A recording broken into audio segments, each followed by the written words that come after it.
and they usually do that with campaign contributions. Well, I don't mean so much as in just politicians, but as in the global elite is almost two feuding factions, and one has now taken over the United States, and the other, it's a global thing. I'm not just talking about the United States, but specifically in the United States, it's the Democratic Party. And look, the New World Order made the decision because China has a one-child policy and has played ball to move industry there, but only so they could wage war on the West and blow out all their competition. That's the first major phase of the game. Bob? I agree, and it also goes further than that. And your concept is right, but it's not the Democratic Party. It's the all-line families in Europe versus the United States, the families in the United States. And a good example of that is the Iran situation. If you go back almost 2 years, you can read what Brzezinski said, and he represents the European faction, about how Washington messed up Iran so bad it set world government back 50 years. And so they said, through Brzezinski, we don't want Iran invaded. And so there is a conflict going on there. And it's not just about Iran and the Middle East. By the way, it was the European faction 3 years ago that made the decision to pop the real estate bubble to bring down the U.S. and the Anglo-American British-U.S. arm. Now, at certain levels, you can say they're actually nexus together, but it does, from all the indicators, like you said, the mosaic, Bob, appear that there is an inner Anglo-American/European combat. Yes, there is. Exactly. It's one-upmanship, if you may. Well, not only that, but specifically in China now, if you notice the huge economic boom in China and just everything in Asia, everything seems to be moving towards Asia. And right now, honestly, if we were to go with war with China, which seems very likely in the next 10 years or so, they'd be able to hold their own. If you understand what I mean? Yeah, but the globalists create false bipolar systems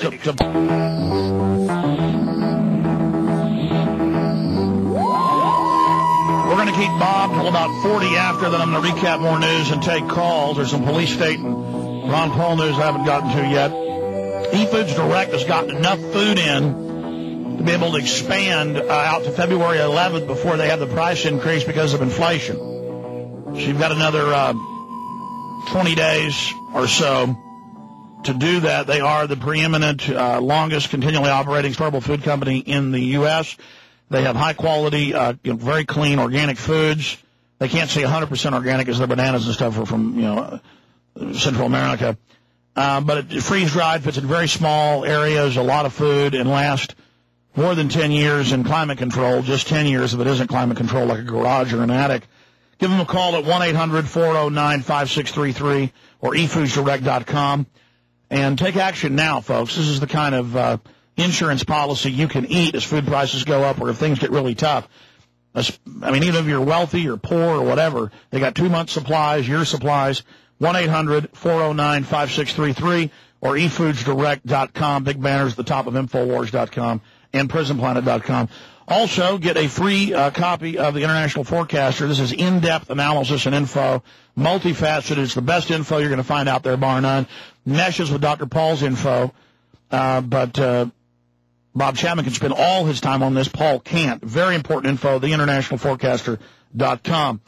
Let's go ahead and talk to Chris in Idaho. You're on the air with Bob Chapman. Hi. Thank you, gentlemen, first of all, for all that you do. Thank you. Go ahead. And I just want to, first of all, you touched earlier on the mortgage issue, Alex, and I represent a software program that helps cancel interest, mortgage interest, and it's my understanding that it's endorsed by G. Edward Griffin. And so you're calling in to plug it? Well, no, not exactly. I wanted to know what your guys' thoughts were about that, if you've done any research on it. No, if G. Edward Griffin endorses it and I can see that, I'm all for it. But go ahead and plug it. I mean, what's on your mind? Well, in my humble opinion and the limited amount of research that I've done, it's my understanding that, that type of a mechanism to be able to cancel mortgage interest without interrupting a person's lifestyle is really what it does. Is that just a program to tell you how much extra to pay to basically get rid of a lot of it? No, it's actually more of it's like creating a self-directed arbitrage, essentially. And I'm ignorant. Why don't you explain it to me? Well, in simple terms, there's a product that's been used widely throughout Europe and Australia called a current account mortgage. And, okay, Bob, do you know what this is? I've heard about it, yes. Well, I did some extensive research. It's based on the concept that they use over in Europe and Australia called a current account mortgage, also known as an offset mortgage. And a balloon payment? No, it's more, again, it's the way that it's designed. Let me see if I can explain this concisely. The way that it works is the way that the account works over there is they take there's an umbrella account known as the current account mortgage. They you keep your mortgage account and all of your short-term liquid funds under that umbrella. And what they do on a monthly basis is they superimpose the balance of the account holder's short-term liquid funds over their outstanding mortgage balance, thereby offsetting a portion of their mortgage balance and canceling the interest they would otherwise pay. Bob, what do you think of this? I'd have to know more about it. I just don't know. Yeah, send me more info. You know, Ed Griffith's been a friend of mine since 1964, so I would assume he's done his homework on it. He says it's good. I'm all for it. Well, we have to see if that's the case. Sir, just send me some info. Thank you for the call. Let's go ahead now and take another call. We got to move quick here. Leo in Mass, you're on the air. Go ahead. Hi, Mr. Chapman. I'm glad to hear you on. I've been really worried about the fact that we don't get a good economics background in school, like the 3 R's. And I think the only way to really do this quickly would be to have an update of monopoly combined with risk. I would call it crashing the market game. And, you know, that we've got to teach people quickly about the games that are going on with their lives. And if we create a board game that can be updatable, that would be a really great way of educating people quickly.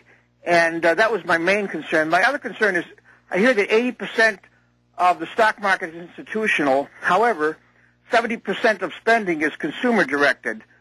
So I'm wondering how we can, you know, juxtapose these and work it out.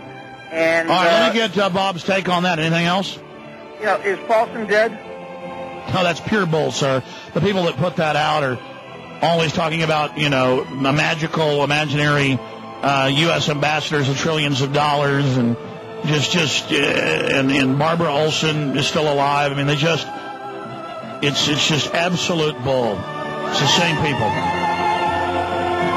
The Alex Jones Show, because there's a war on for your mind.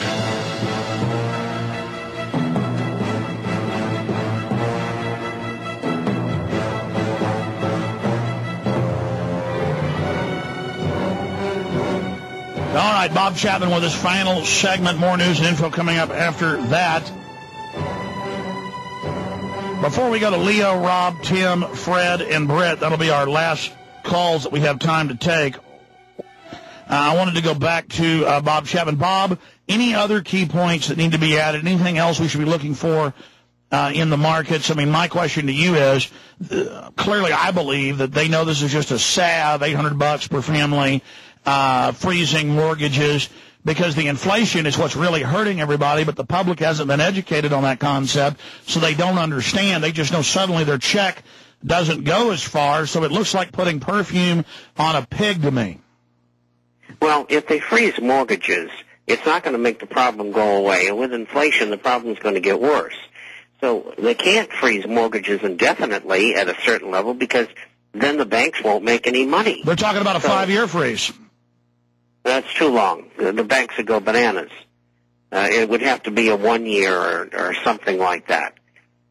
And I think that's the best the public could hope for. You got to remember that 85 to 95% of the people who have the problem mortgages lied on their applications. They committed fraud. Again, I've never seen corruption just in business, people trying to hammer me. I mean, I don't do that. And it's like they think it's normal. And they get mad at you when you tell them, listen, buddy, I'm not going to sit here and take a raping. Well, that's the way the world is today, and you're right, it's wrong, but they do it. All right, who's up next, did you say, John?